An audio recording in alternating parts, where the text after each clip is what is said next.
Hello, everyone. Welcome. You've joined the Fibre Co. I'm Daphne. I'm here with Kate Atherley, and we're here to learn how to knit hats. We have a pattern called the Warm and Easy Hat Pattern that Kate has designed for us here at the Fibre Co.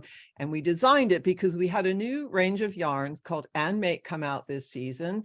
And it's all about celebrating all the new yarn crafters that joined us mostly during the pandemic, and some of them were returning. And there were a lot of people who wanted to learn how to take things to the next level. So we designed patterns for that reason and asked Kate to then teach this class. So that's what we're here to do. We're here for 3 sessions. And so welcome, Kate. Are you ready for this? Are you ready to make a lot of new hat knitters? You and I did this earlier this year. We made some sock knitters extraordinaire.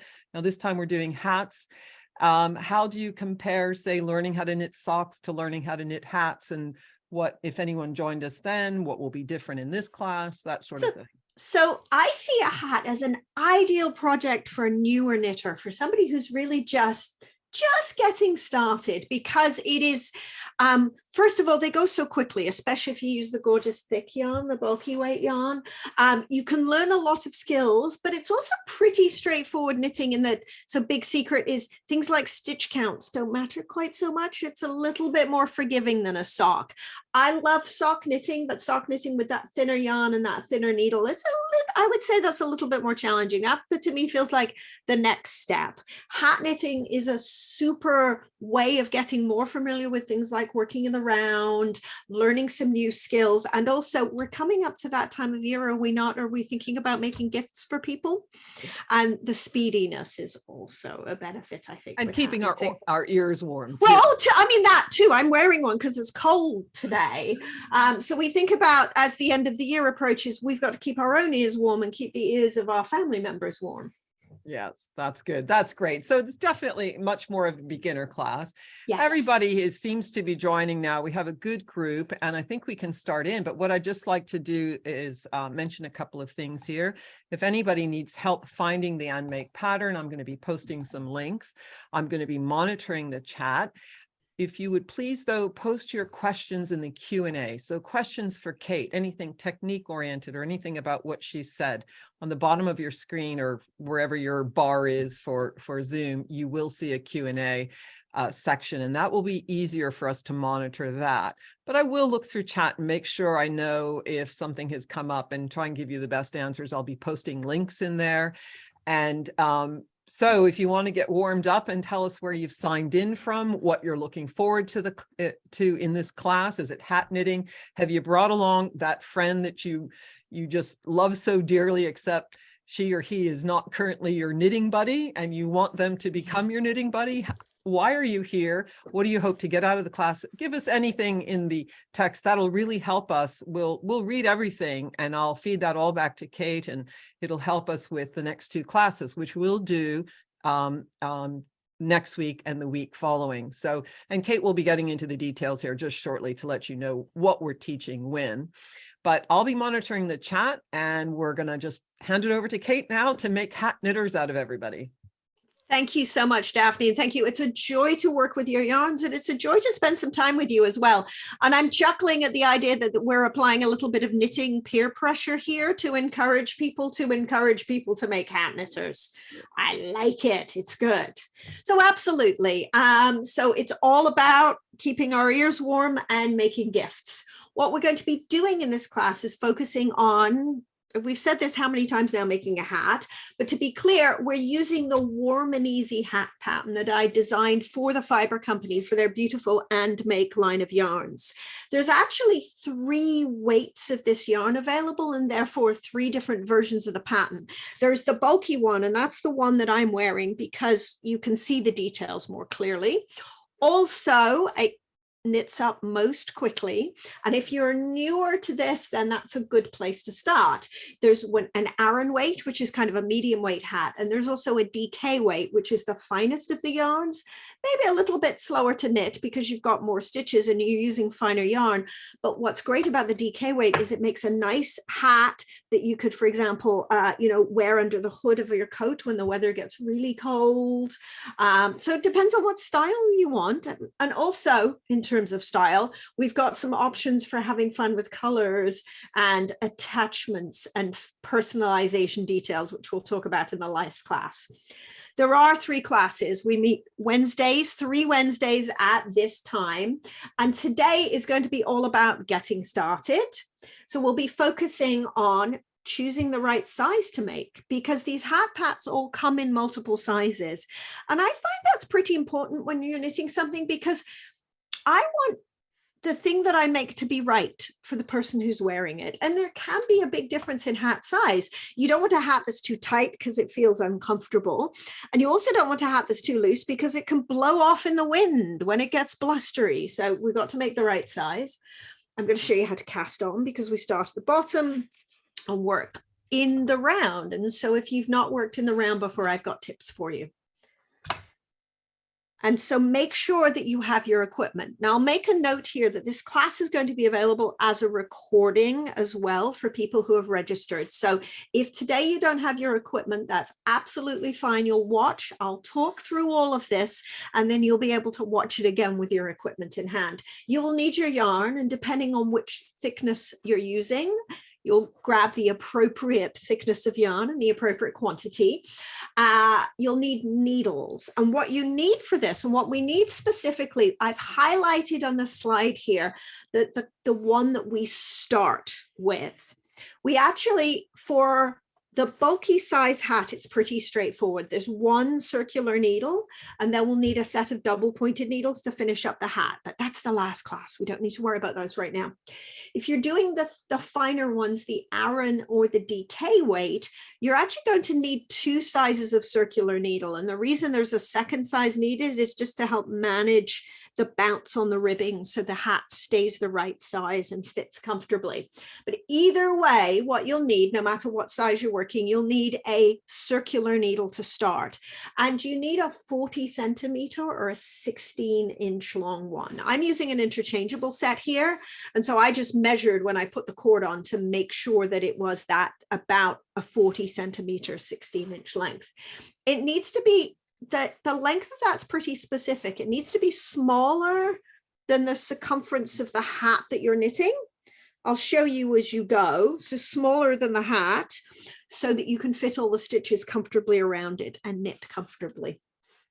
You do also need the pattern, and Daphne will drop the link to that in the chat. So if you haven't downloaded it yet, that's absolutely fine. It's available from the Fibre Company website, and you'll be able to get that, because that has all of the numbers and some links and extra tips beyond what we're talking about in the class.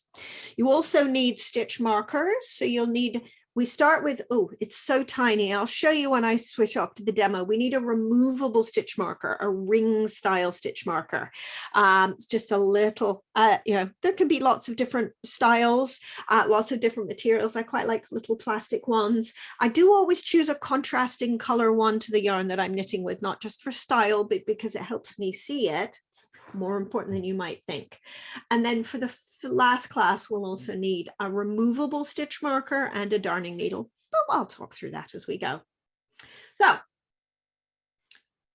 we need to measure the head that we're going to knit for, because again, we want to make sure the hat is the right size. There are 2 measurements to take, and I'm going to take my hat off and you'll see my terribly squished hair. You need the circumference of the head that you're knitting for, just above the ears. And in fact, what I might do is just stop the slides for a moment so that you can see me up close here. So you need the circumference of the head that you're knitting for just above the ears. And try not to bang yourself in the face with the tape measures. I just did. You'll notice the tape measure is sort of sitting at a little bit of an angle around the head. So it's around my forehead and just above my ears and to the back of my head. Think about that as that's sort of where the angle at which the hat sits.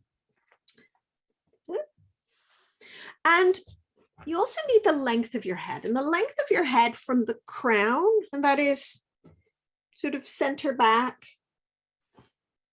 And this one is sort of a personal preference. It's the crown to the base of the head, essentially where you want your hat to fit, how long you want it to be. So it might be that you want it to fully cover your ears with a little bit of extra if you live somewhere very cold like I do in Toronto, or you might want it a little bit shorter than that. So you want it to hit just at the top of your headphones, for example, your earbuds, depending on how you wear your hat. So that's one that you need to know as well. And if you're measuring yourself, it's always a good idea to have somebody help you with that to make sure that you're holding it properly. And again, you're not banging yourself in the head with your tape measure, as you saw me do just now.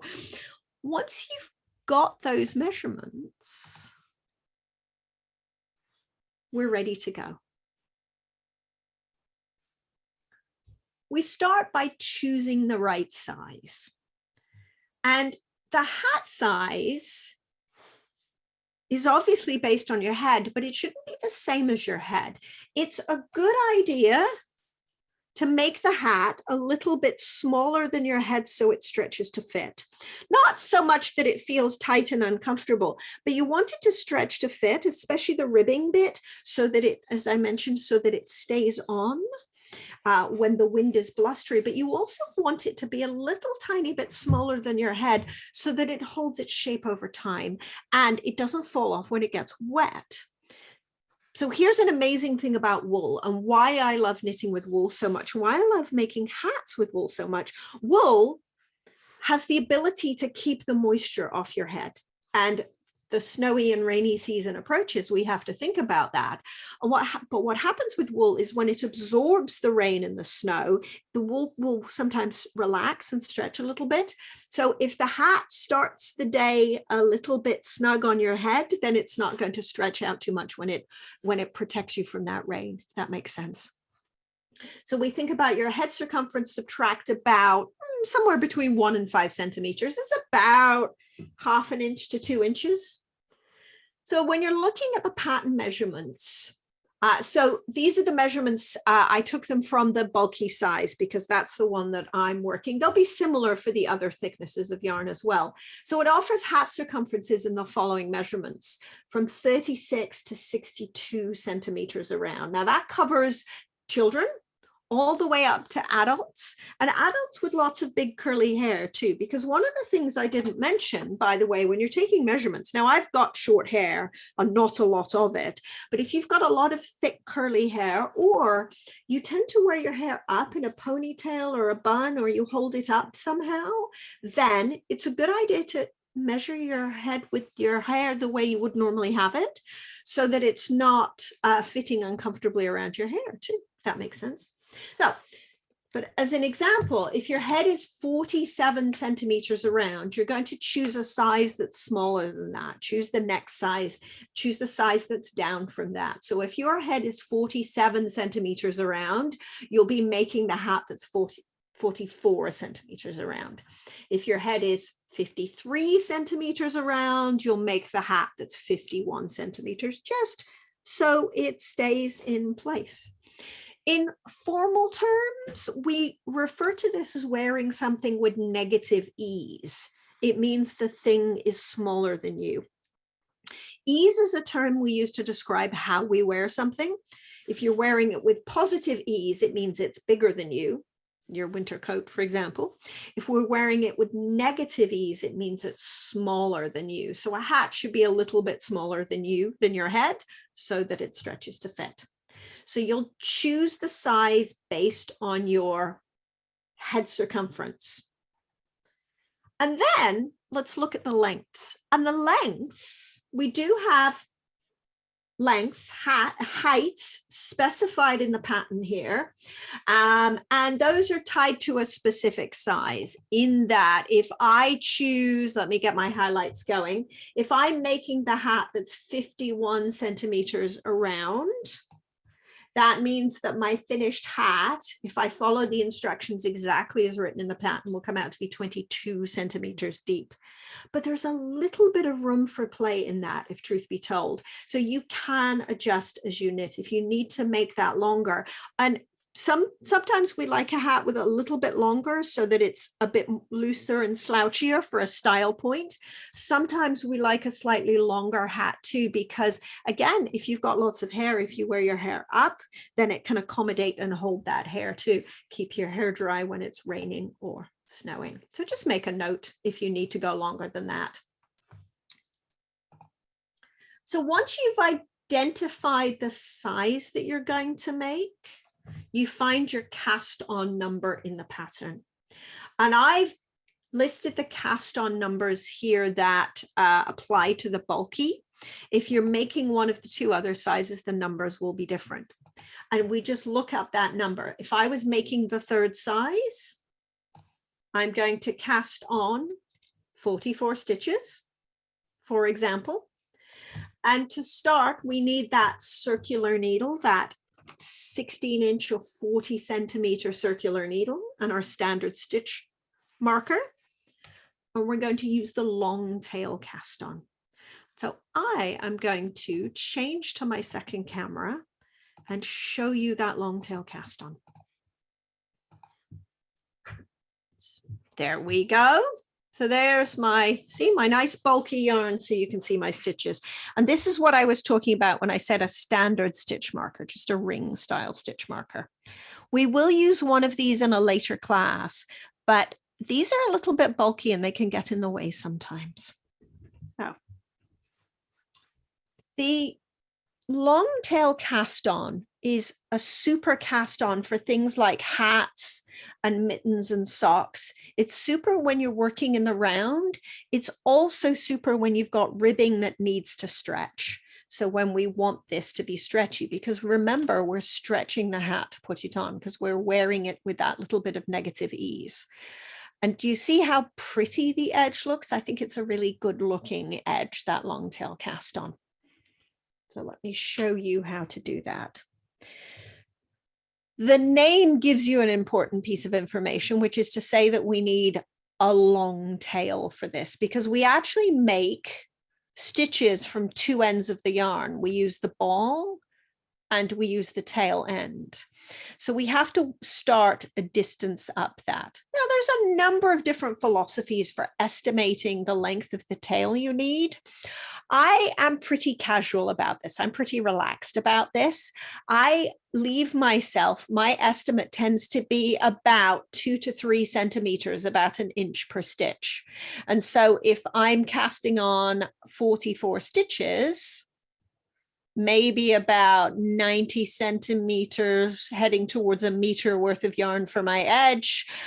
If I'm doing that in imperial, that might be about an inch or so, about 45 to 50 inches of tail. It might seem like a lot, but you absolutely don't want to run out. And if you're working with a finer yarn, a little bit less than that will also work.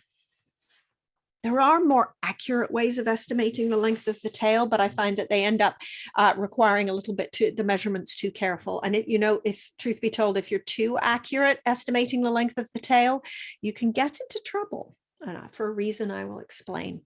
Now, I like to start my cast on with a slip knot, this long tail cast on. This is something about which there is a fair bit of debate. I find this kind of entertaining. I love these debates in knitting where people have preferences. When we're working in the round particularly, you get a better result if you start your cast on with a slip knot, because your first stitch is stable and a little bit tidier. So I always start with a slip knot. What we're going to do is cast on onto our circular needle. So I make my slip knot, and we make the stitches from both ends of the yarn, which is that we're going to use some of this and we're going to use some of this strand as well. And the way that I like to do this, there's, again, as with many things, there's some different versions of it. I like to use a method that somebody once referred to as the slingshot method for holding the yarn. So what you need to do is grab the two lengths of the yarn. There's a little bit of tension in them. I use my right index finger to hold that down so it doesn't go sliding off. And then I'm going to separate these two strands with my thumb and my forefinger, as if I'm throwing the curtains open. And what's important is they're coming in from the same side. Does that make sense? So my needle is pointing to the right and to the left, coming from the right pointer. And this is coming in, pointing in the opposite direction. Do you see how I'm still holding it? So there's some tension, separating them with my thumb and my forefinger.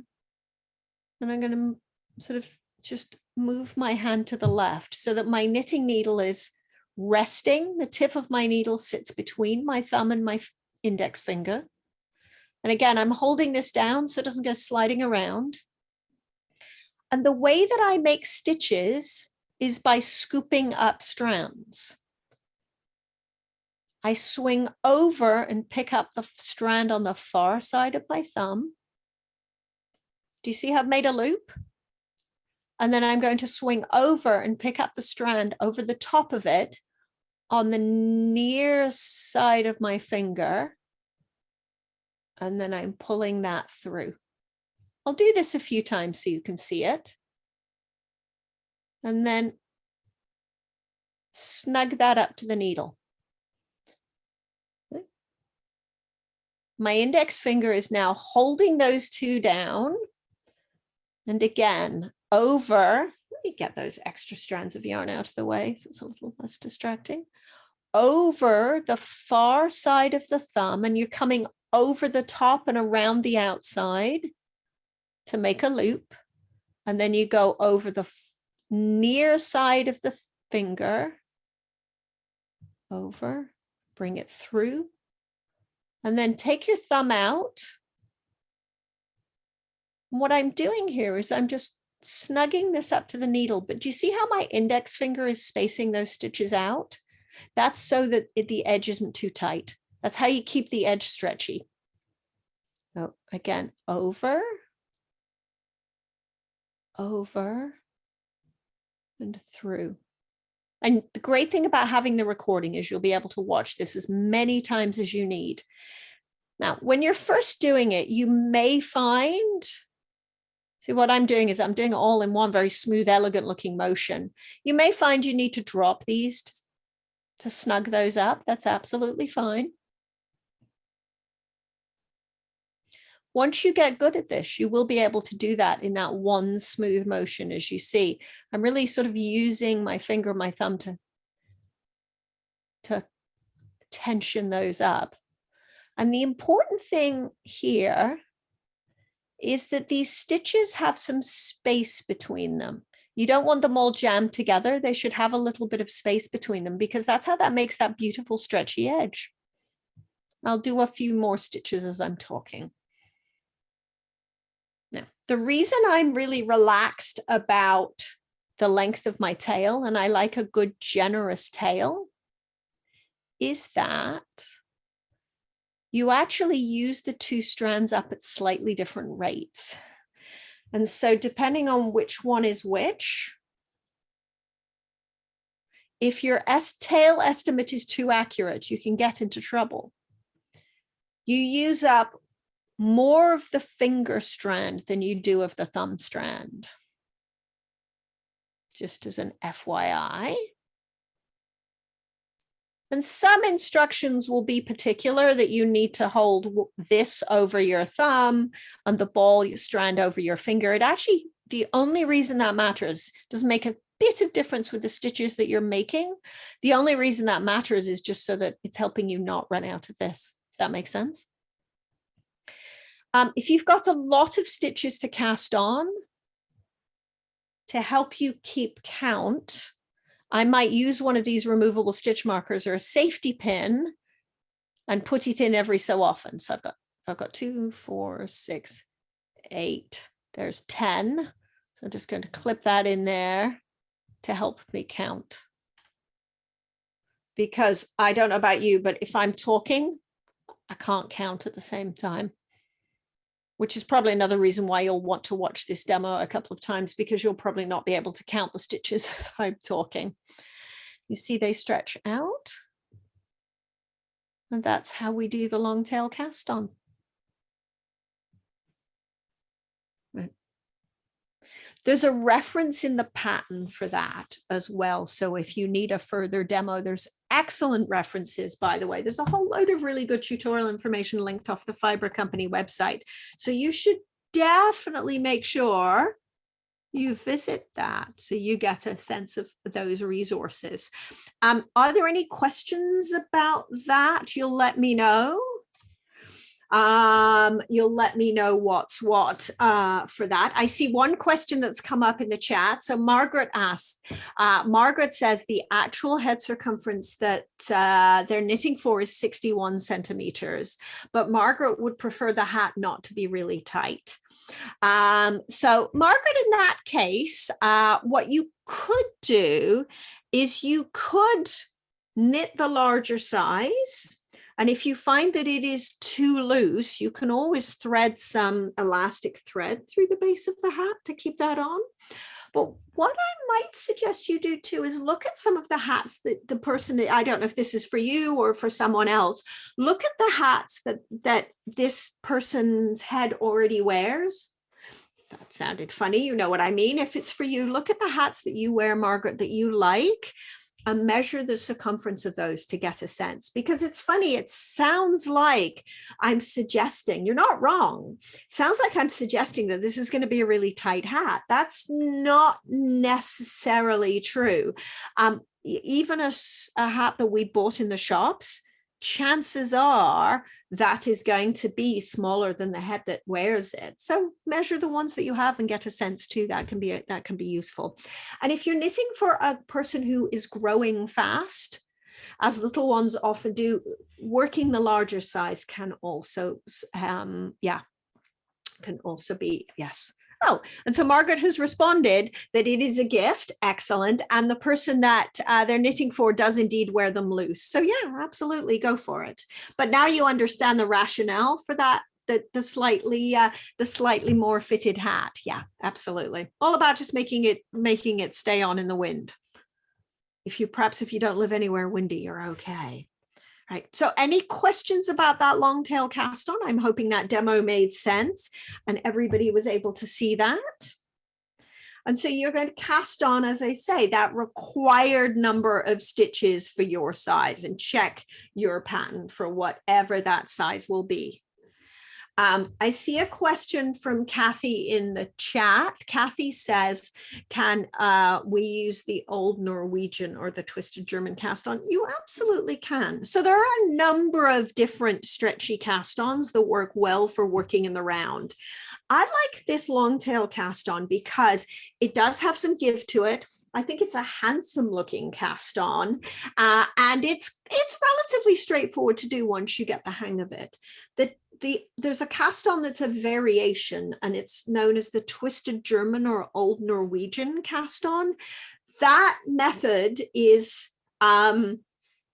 it's a little bit trickier, and it creates an edge that has even more stretch. I use that sometimes if I'm going to be making a mitten that has a really snug cuff, or I will use it sometimes for a sock. I find for a hat, generally you don't need that degree of extra stretch. If you like how it looks, go for it, but there's no need for it, if that makes sense. So yeah, because the advantage to that one is it does give you that extra stretch. Be careful if you are using that method. It is a variation of the long tail cast on. You need a slightly longer tail. All right. So now what we have to do is work the ribbing. And I wanted to show you the instructions because I wanted to talk about them for a second. The instructions say place a marker on the needle for the start of the round.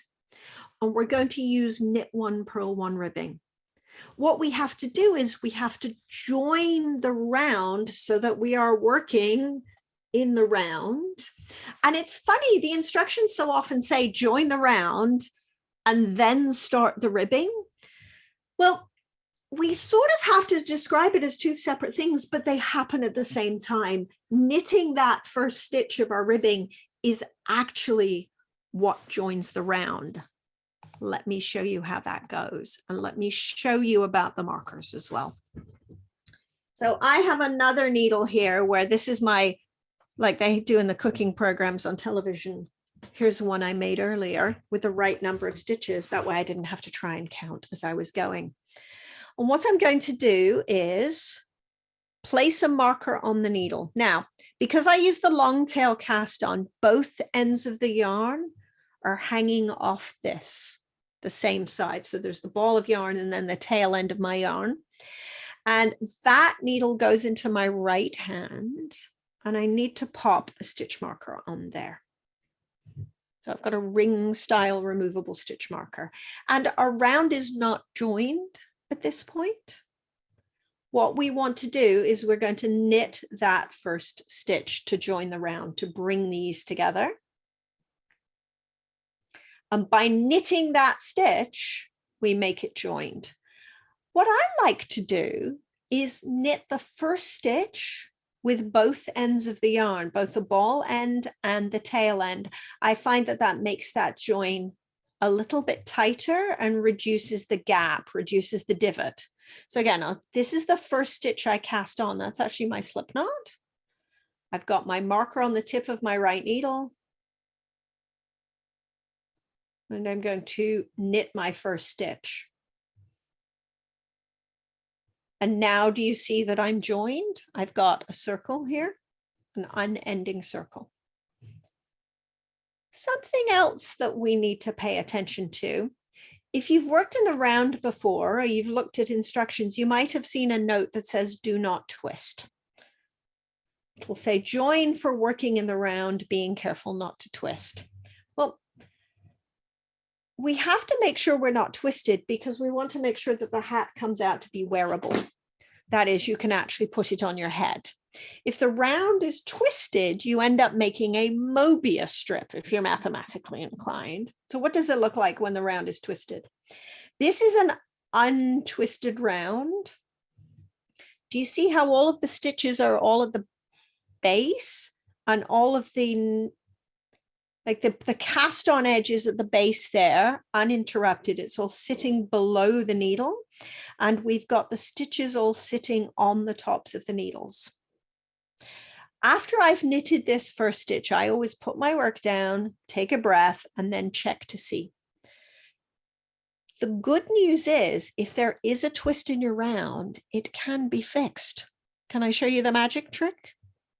Just going to take this off screen because what I want to do, I don't want to give the magic trick away just yet. This is what it looks like if it's twisted. Can you see how the edge is running over the top of the needle? Here, my cast on edge is twisted around the top of my needle. And if I were to try and move that down, you see, I'd be chasing it around the needle like that. So that's what it looks like when it's twisted. If you knit that, you'll get a hat that just actually doesn't go on your head. But it's easy to fix. You just move the stitches, all the stitches, so the cast on edge is at the bottom. Chase it around the needle. And when you come to here, just swing the tip of the left needle through the center of the work. I'll show you again. So twist it. Now I can show you how I did it. Look, I put a twist in it. And that twist can happen when you're joining in the round. It can absolutely happen. And especially if you've got a lot of stitches. And it can be very hard to tell sometimes whether you have or you haven't got a twist in it. And so I always like to knit that first stitch.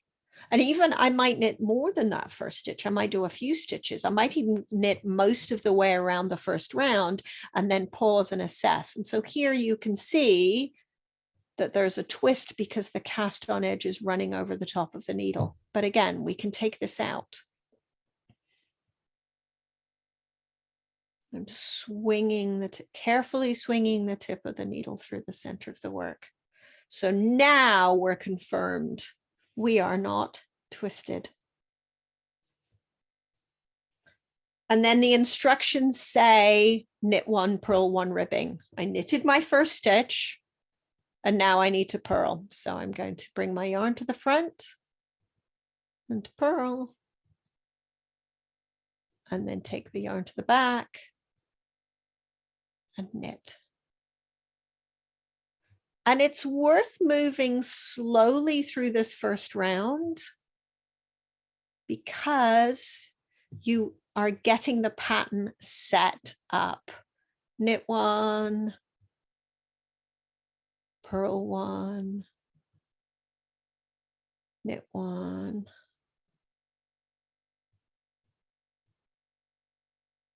purl 1, like so, all the way around to make the ribbing. The funny thing about knitting ribbing is once you've got a round or two done, it's pretty easy to see what's what, and you don't have to count so much because you can see the stitches. The knit stitches look like V's and the purl stitches look like little bumps. So they're easy to see as you go. There's the bump of your purl stitch. There's the V of your knit stitch, but when you're just starting out, when you're knitting that first round. So this is the sort of thing that I set up before I put the television on, or before I hit play on my podcast, or before I leave the house for my trip to catch the train, just to make sure I've got the right number of stitches. Because as you're working across, you're also confirming that you have the right number.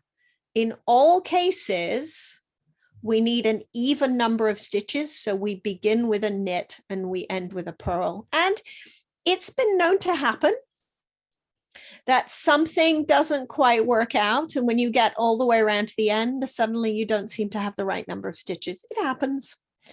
And in that case, well, there's a couple of quick cheats there. If you find you've got one too many stitches, a cheeky decrease can work. If you find you've got too few stitches, a cheeky increase might work. But especially if you're working with this bulky yarn, my recommendation, honestly, if you're starting, is undo and start again. Because an increase or a decrease right at the lower edge can affect how that lower edge lies. And so it's not quite as smooth. It's not a big detail, but it's one of those details that just makes that hat look extra perfect. Also, I'm being sneaky here. This is a really good way to practice that cast onto if you want, if you're making the bulky yarn. But if you're using the finer yarns, a cheeky increase or a cheeky decrease can also solve that problem. All right, so back to the instructions here. So the instructions, your ribbing round is knit 1, purl 1, knit 1, purl 1, knit 1, purl 1, knit 1, purl 1, remembering that knitting that first stitch joins the round. And here, after you finish knitting that first round, working that first round, check for a twist and fix it if you need to. You can fix a twist at any point in the first round, but it's set once you're into the second round. So it's important. I usually check after I've done a couple of stitches, and then just to be on the safe side, I will check again just as I come to the end, and then I can address it. And then once you've addressed it, you know you're good and you don't need to worry about it anymore. It's only something that needs to be thought about in the first round. Now, what happens now? Well, you work some ribbing. And what you'll do is you'll work the ribbing the length stated in the pattern. But this is where you can get a bit creative. As I mentioned, if you wanted to make your hat longer, this is actually one place where you could do that. You can make the hat longer by adding more ribbing. And if you wanted to make a fold over cuff, I rather like a fold over cuff. See, I played with the length of this hat so I could fold the cuff over too. If you wanted to make a fold over cuff, you could just double that length for folded brim. It does obviously need a little bit more yarn, but it's nice to knit with, so you can keep going. And for many of the sizes, you'll have a second ball of yarn anyway, so you'll be good to go on that one. And in terms of tips for working the ribbing as you're going, because this will be your homework. When you're knitting and purling, when you're doing that ribbing, if you're newer to ribbing, there's something important to remember, especially if you're watching something good on television or you're listening to a podcast, we can get a little bit distracted. What you have to do is remember to move the yarn between the stitches. So the yarn must sit at the back for a knit and it comes to the front for a purl. And so you always need to remember to move the yarn between the stitches. If you find that there's extra loops of yarn over your needle, you suddenly have more stitches than you thought you did. That perhaps might be because the yarn got inadvertently wrapped around the needle. And that's something in particular to look for when you're coming to the end of the round. So one of the reasons that the stitch marker type matters is, I'm going to show you, I'm going to go back to the camera and give you a quick demo. The stitch marker type matters because we want to make sure that the yarn doesn't get caught around the stitch marker. That's another way that extra stitches can inadvertently be introduced.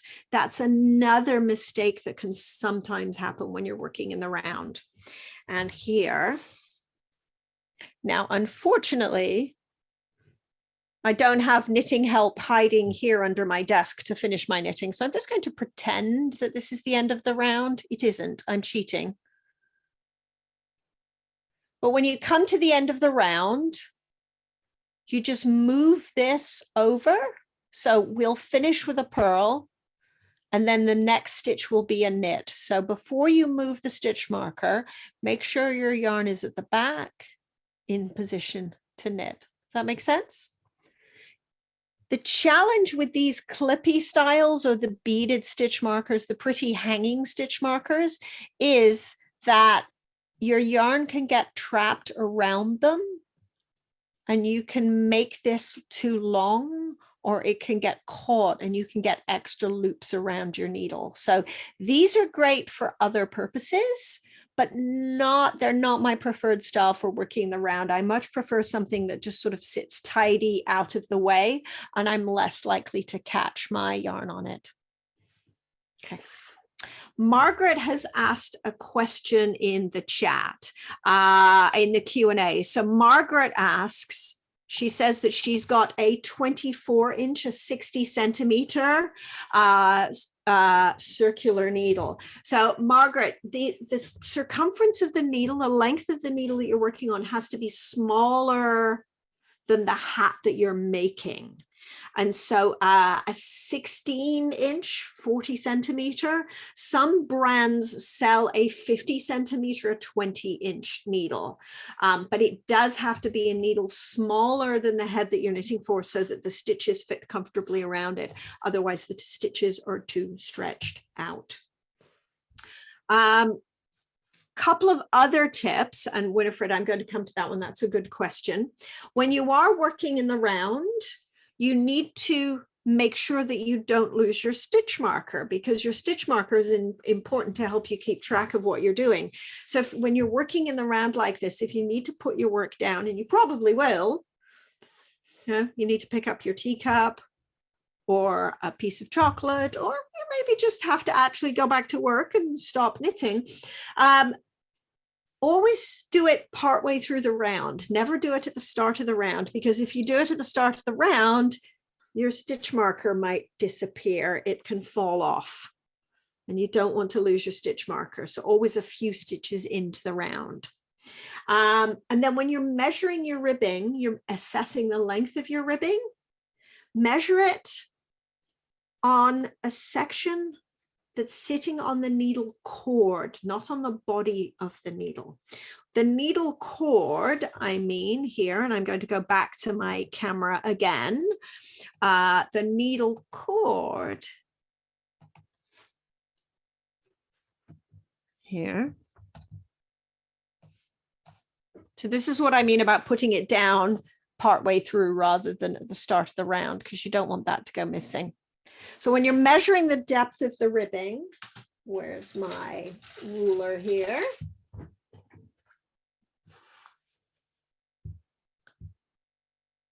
you don't want to measure on the needle because that can be stretching the stitches out and distorting.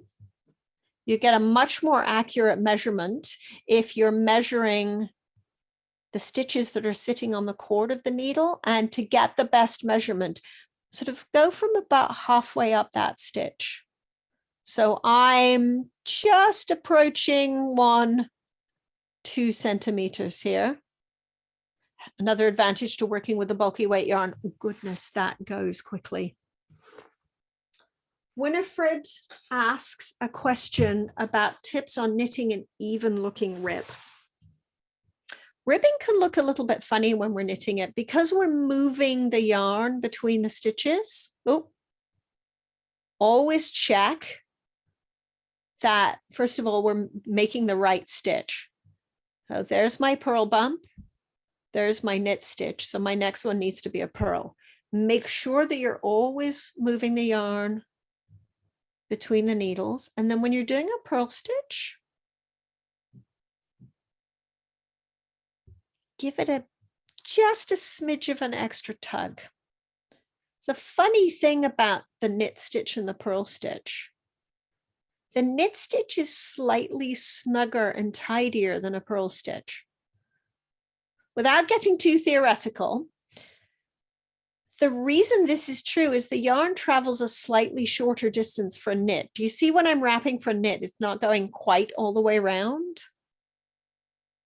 But when I'm wrapping for purl, the yarn is taking the long way around over the needle and it's taking a longer path. Do you see how it's crossing all the way over the needle and meeting at the front, which means there's more yarn in a purl stitch? So after you've purled, when you move the yarn to the back, get into the habit of just a tiny little extra tug on that. Not so much that it's hurting your hands or making the stitches stiff, but a little bit of a tiny tug. And then the other thing that makes your ribbing tidy is a step that we do at the very end. Because no matter how good a knitter you are, there will always be a little bit of unevenness in your fabric. There will always be some stitches that might look looser than the others. It will always look a little perhaps stretched out. When I put this down, you feel if that feels like it's stretching out a tiny bit. And in my case, my knitting always has dog hair and possibly coffee stains on it. But our very final finishing step, which we'll talk about in the last class, is washing. And what washing does, also known as blocking, is it tidies up a lot of that and makes your ribbing look tidy. So I wouldn't stress too much if it's not perfectly even the first time, as you're knitting it, because we will tidy that up. Again, get the coffee stains and the dog hair off and tidy it and neaten everything up by that final washing step too. We'll talk about that in the last class. Amanda asks in the Q&A if I can show how I'm holding the working yarn as I'm knitting. So there are lots of different ways to hold the working yarn. I hold my yarn in my right hand. This is sometimes referred to as English style knitting. Continental knitting is when you hold the yarn in your left hand. I learned with yarn in right hand. Both work equally well. There isn't one that's much better than the other. But I sort of grab it, I wrap it around my fingers, so there's a little bit of tension in it. And then if I'm purling, and then it's coming over the top of the needle, and I'm holding on to it, pushing back. And to knit, remember to move it, always move it. But really what's happening here is it's just sort of caught around my fingers. So there's a little bit of tension in it. So it's not loose. And this way also, I don't have to drop it between the stitches. Perfect. Knit and purl and knit and purl. Excellent. I hope that helped. All right. Excellent. So let me go back to my slides.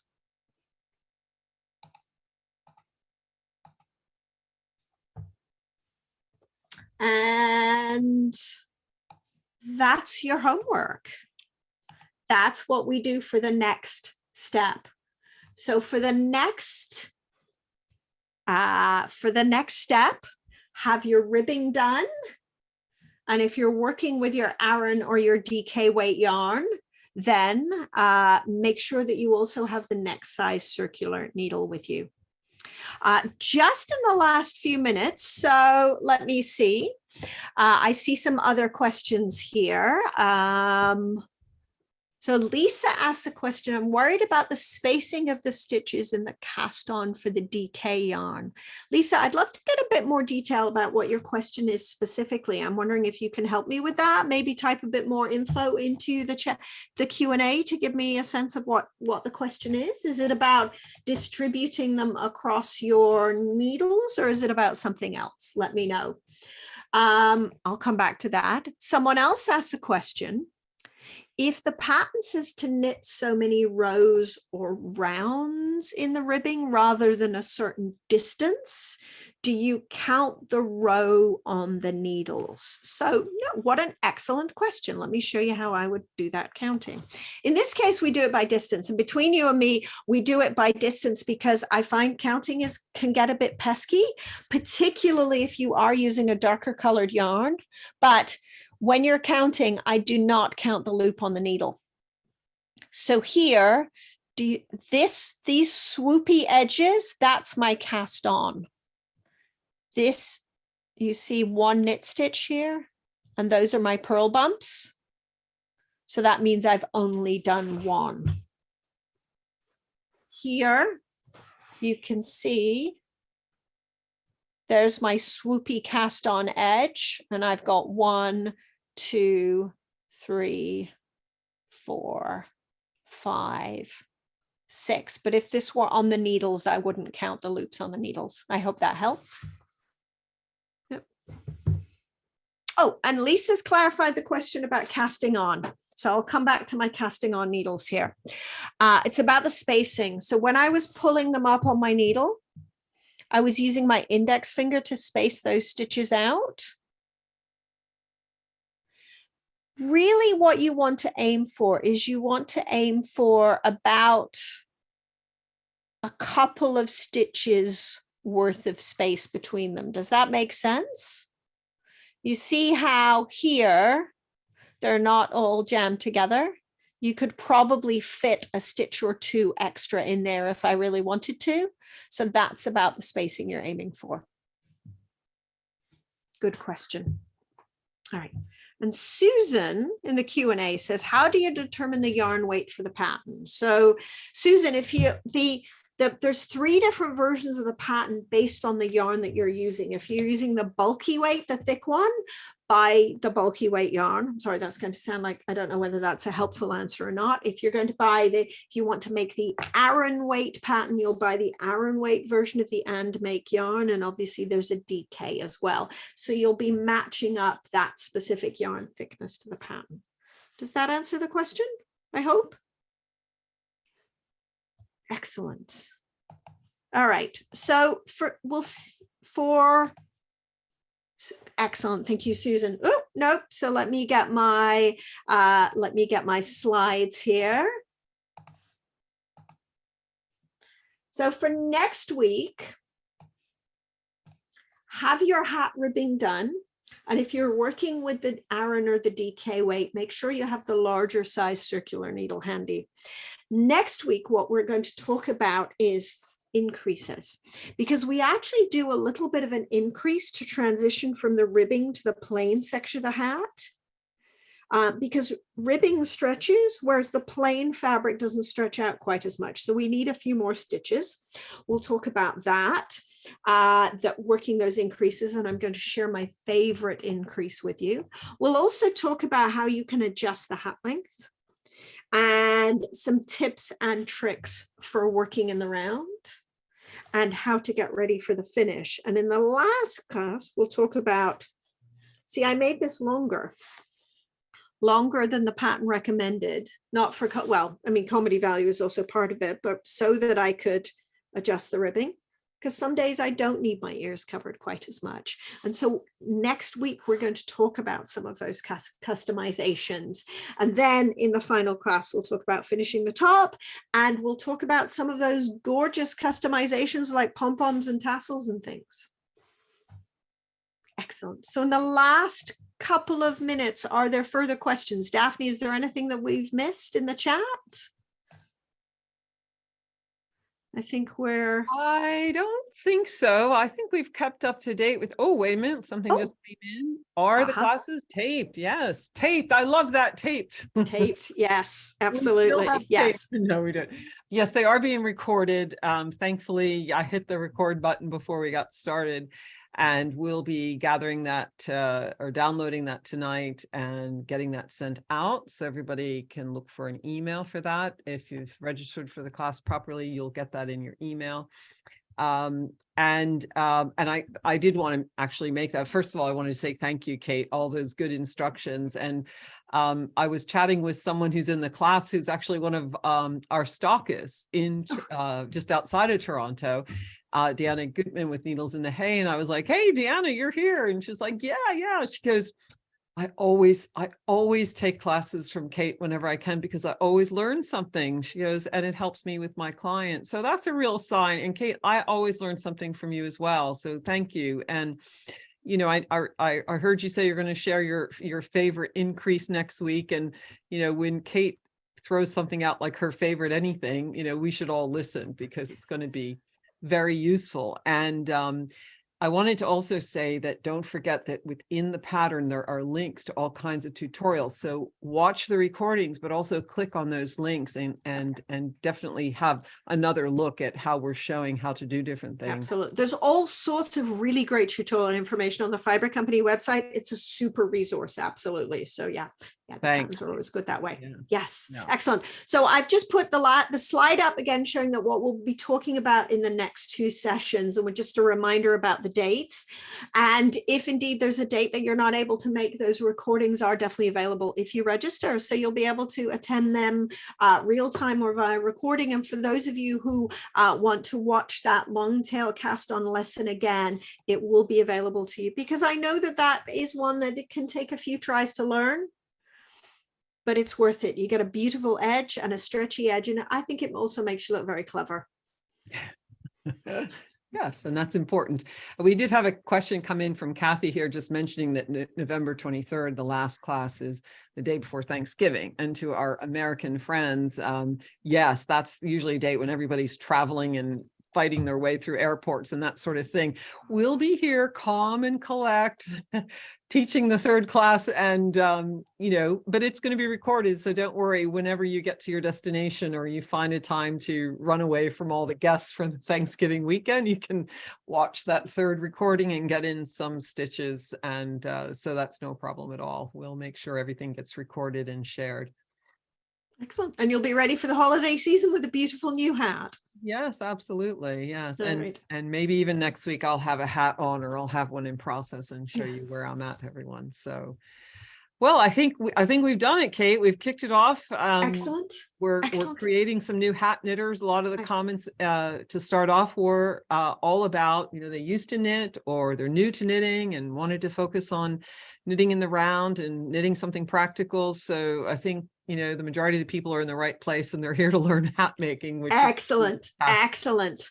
I'm so pleased. We have three members of staff here at the Fibre Co that are taking the class and making their first hat. So we've got some excitement going on here. And I have a friend, the person who got me back into knitting way back when, and she's very hopeful to use this pattern to share with her granddaughter, who she taught to knit last year. So there's all kinds of good stories like that, with people doing this together or sharing it with their knitterly friends. So thanks everyone for coming. I've seen some thanks come in as comments. You're all very welcome, and we can't wait to have you join us again for class number 2. So do your homework. Thank you so much, everybody. Thank you, Daphne. Thanks everybody for attending today. And I look forward to seeing you all next week. Okay, great. Okay. All right. Thanks. Bye, everyone. Bye-bye.